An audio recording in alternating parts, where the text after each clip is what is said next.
যা যা করছি আপনি আমার সঙ্গে সঙ্গে করুন।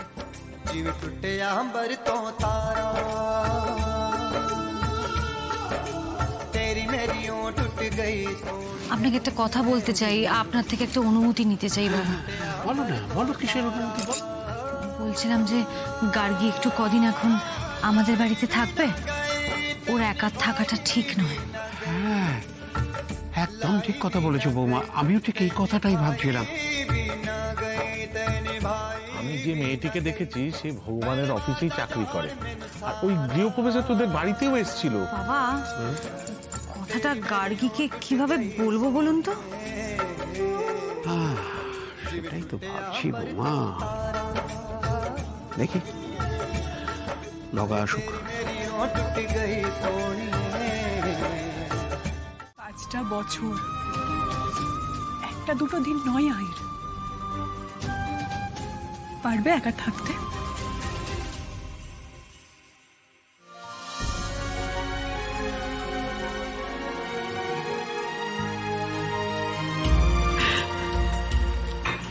আসছে বৌদি। ভেবেছিলাম অষ্টমঙ্গলায় তোমাদেরকে বরণ করে ঘরে তুলব, জানতাম না তো যে আজই তুমি দিল্লি চলে যাবে। মেয়েরা কপাল নিয়ে আসে, হয়তো তোমার কপালে এটাই ছিল।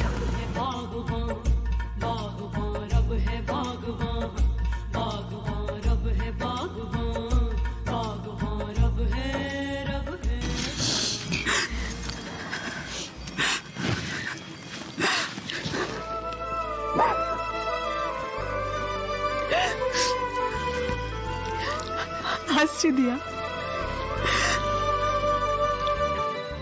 সবুজের সাথে দেখা করে যেতে পারলাম না, ও এলে বলো ভিডিও কল করব, ওর সাথে কথা বলবো।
একটা কথা স্মরণে রেখো ভগবান দাস, যেহেতু তুমি প্রথম প্রয়াসে অসফল হয়েছ, তার মূল্য ওদের দিতে হবে। তাই বিবাহ সম্পন্ন হলেও ওরা একসঙ্গে থাকতে পারবে না। তাহলে বিবাহটা করে লাভ কি? লাভ লোকসান এগুলো বিবাহের মন্ত্র নয় ভগবান দাস। বিবাহের মন্ত্র হলো যদিদং হৃদয়ং তব তদস্তু হৃদয়ং মম। সাংঘাতিক ব্যাপার, কি হচ্ছে বিন্দু, ভাবাই যায় না।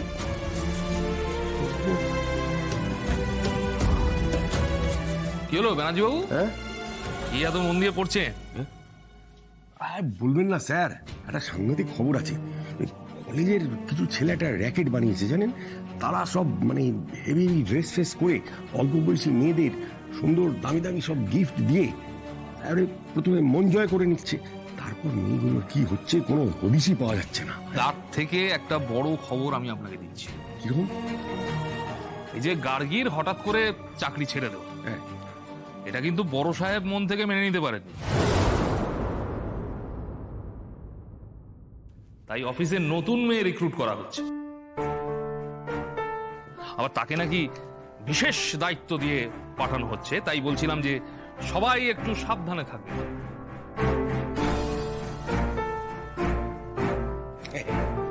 সাবধানের মান নেই।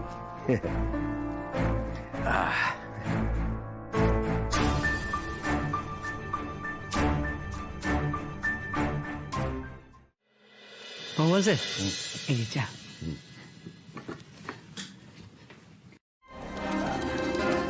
ব্যানার্জিদা ওই পেপারটা একটু দেখি। হ্যাঁ হ্যাঁ, এই যে পড়ো, এই যে।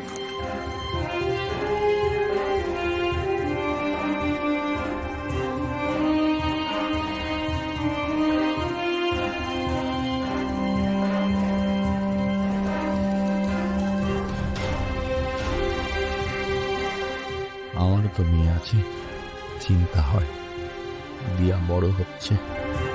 জানেন তো ভগবান স্যার, আমাদের পাড়াতে না এরকম একটা ঘটনা ঘটেছে। মেয়েটার বাবা তো লজ্জায় সুইসাইড করেছে। কি যে দিনকাল পড়লো।